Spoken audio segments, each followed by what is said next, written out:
Hello boys and girls, we are back again for another Palace preview. Crystal Palace are playing Fulham at Selhurst Park. It's a cruncher of a London derby for both teams battling relegation, let's just say right now. Obviously Palace are about 10 points clear of the drop zone compared to Fulham, who sit on 22 points I believe. Yeah, and we sit on 32, so you know it's a bit of a gap.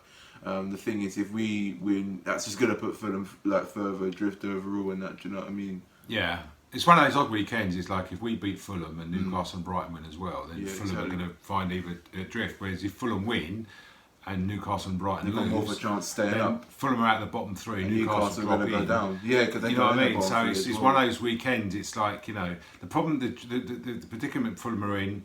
You know, if they lose a couple of games, it's like, and if they win, they're going to obviously the manager, Fulham's manager, Scott Parker, he had time off recently due to coronavirus. Yeah. So you know it's been a bit difficult for Fulham. Have actually picked themselves up. I mean, 2 wins in their last 3 games, one at Everton, and obviously they beat Sheffield United, rock bottom of the league. Obviously, in their last game.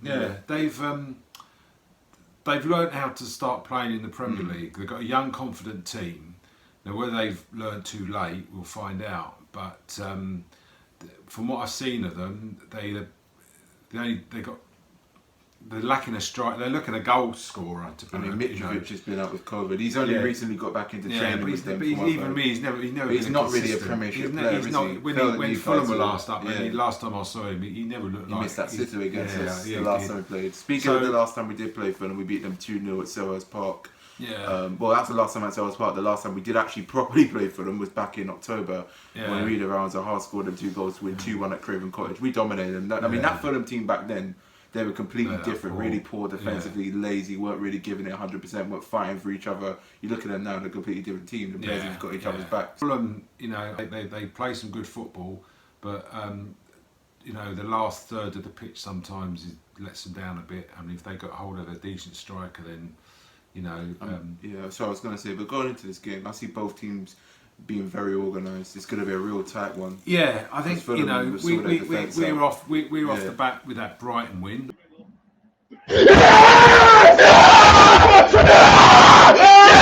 Life with 1K is superb. Do you know what I'm saying? Shout out to all the people for the 1K subs. Literally, to hit 1K on the exact same night as us beating Brighton, and the way we won it as well, scoring at the last kick of the game, because we had 3 chances and 2 attempts on target and scored them both. That's just there's nothing like scoring a winner in the last minute of any game, but to do it against Brighton on their own pitch, and then to have all those Brighton fans on the video. I loved all the Brighton fans when they equalised. When Brighton equalised, all these blue and white balloons put up. Oh, you're crap, blah blah blah. When we won. I said, where they gone? They already disappeared. They all went. They all flew away. Obviously, we did beat Brighton 2-1. Overall, the performance wasn't great. We sat back too deep. I felt didn't really go for it as much, but we took our chances when needed. That was the most important thing. I think Mateta with an absolutely brilliant finish. Yeah, brilliant finish. Flick and Benteke. I think that, do you know what I'm saying? You know, with the Brighton win, look, as far as I'm concerned, it's balls in the net, and you know, if you don't put the ball in it, you don't deserve to win, as far as I'm concerned. I, after the bad run, thought, right, okay, you're going to park the bus, we're going to leave things as tight as we can, and that sort of worked. But we've just got to start to ease out of that, you know. Seriously. And because, you know, look, we had a great evening, a great result. Fulham's another game. It's slightly different. We're at home. We're gonna have to be a little bit more positive. No, Zaha. I mean, he is training, but he has to be pretty cautious from what I've heard. He had a muscle injury apparently. Instead of it wasn't a hamstring injury, it was a muscle injury. We just got to still try and be as tight as we can at the back and be compact. But you know, we've got to. You know, I think Eze.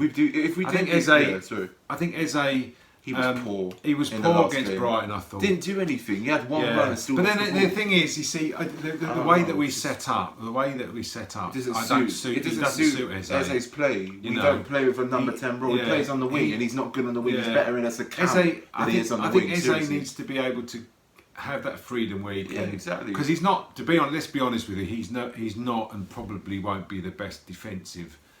He doesn't give 90 minutes consistently as a player. He doesn't. MacArthur, for example, every time he plays for Palace, he gives a 90-minute performance. I think with Eze, he'll slowly but surely get better.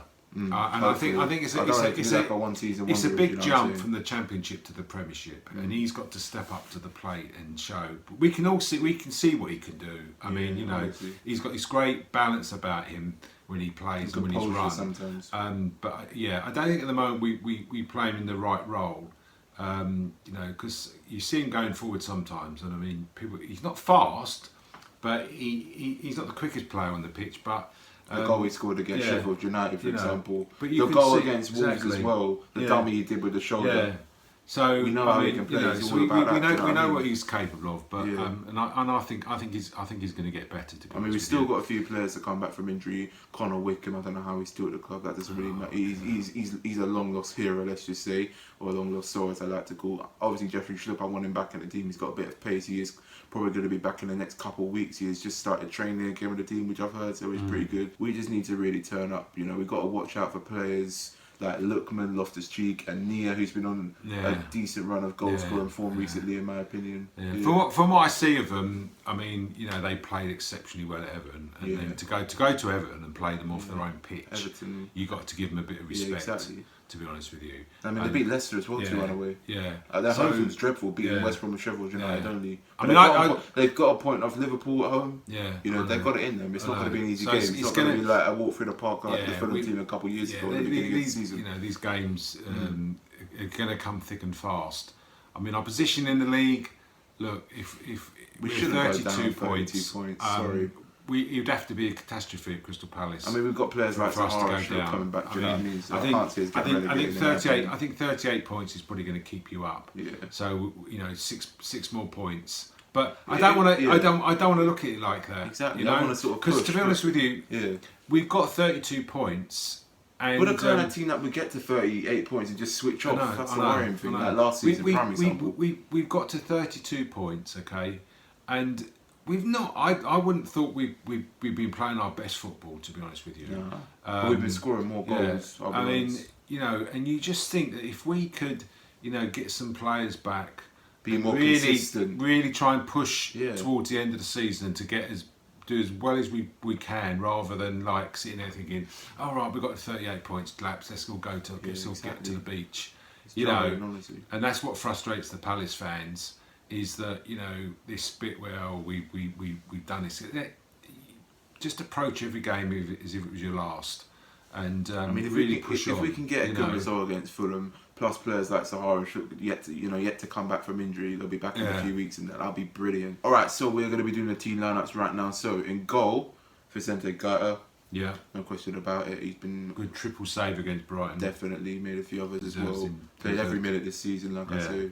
No one's going to get past him. I don't think Button will feature at all unless he does get injured. Much the same back four that played against Brighton. Tyreek Mitchell as left back. I mean, he should have done better for the equaliser, in my opinion. Wasn't closing down, wasn't marking his man. Should have just been out there with the guy that shot, I think. Yeah, two centre backs. We've gone with Gary Cahill, as it Cahill, and Kiarte. Brilliant. I mean, some of the blocks they made in that game. If we had any other defender like Saka or Dan, we would have probably conceded like 4 against Brighton. I don't know. We've got a game next week, or is it the week after? I think next week, Man United. Because I think with Roy in the team, if he's got a midweek game, he influences his team for the weekend. It's only Monday. If we're playing Sunday, and he's got another 5-6 days to the next game, he can probably play Cahill on Sunday. Exactly. And on the right back, I've gone with Nathaniel Klein. I prefer him over Ward. Ward did all right, but I think we need to rotate them around. I think if Ward played against Fulham, it wouldn't really, you know, his fitness as well apparently hasn't really been good. So it's funny that I think Klein's good. This game will suit Klein overall. I think it's funny on one side of the pitch we've got 2 players that you can cover. Where on the left hand side we're always sort of struggling. Left mid, I've gone with Andros Townsend. 2 central defensive midfielders of Riedewald and Luca. And Eze on the right. I switched Townsend and Eze around. I had Eze on the left. Of course, they switched it around. Well, Roy switched it around against Brighton. Eze was on the right against Brighton. Townsend played on the left, and it suited him more. Brilliant assist for the Benteke goal at the last second of the game. We all remember how crazy we were going in that when he scored. You know what I mean? I think Townsend's better on the left than he is on the right. He's more quicker. It suits him more. I think his stronger foot, you know, is better on that wing and that on the left-hand side. So yeah, I think, you know, if Townsend can play the way he did against Brighton and that, you know, his crossing and his movement, overall in that. I think he'll do brilliant against Fulham. I think he'll cause them a few problems. And our front two, Jordan Ayew and Mateta, who started against Brighton as well.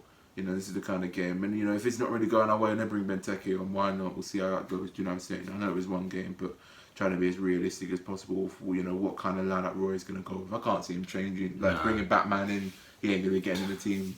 Benteke is probably more of a substitute player to come on, in my opinion. Yeah, Batman, I mean, I think he's... Might as well send for Arsenal. Days in the club at heart, yeah. Literally. Perhaps Arsenal will buy him or All something. over.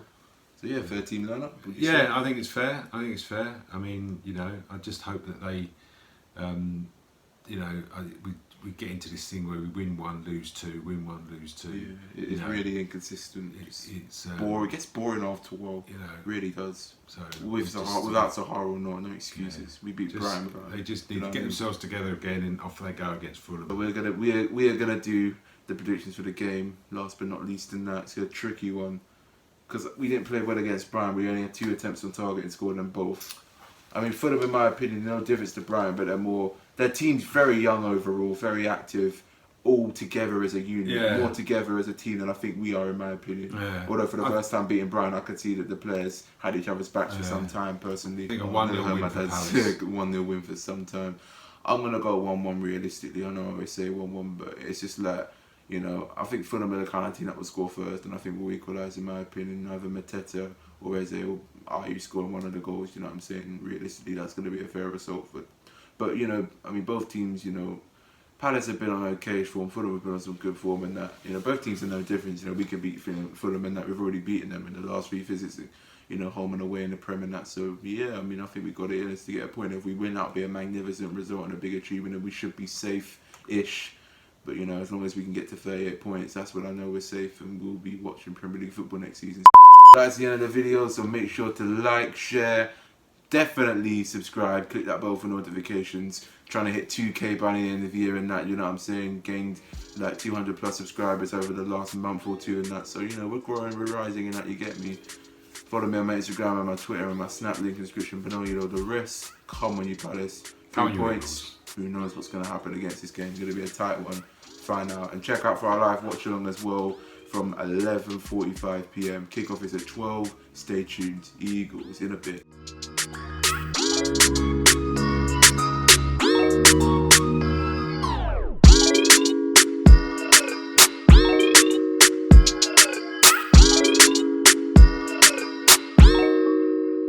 Thank you.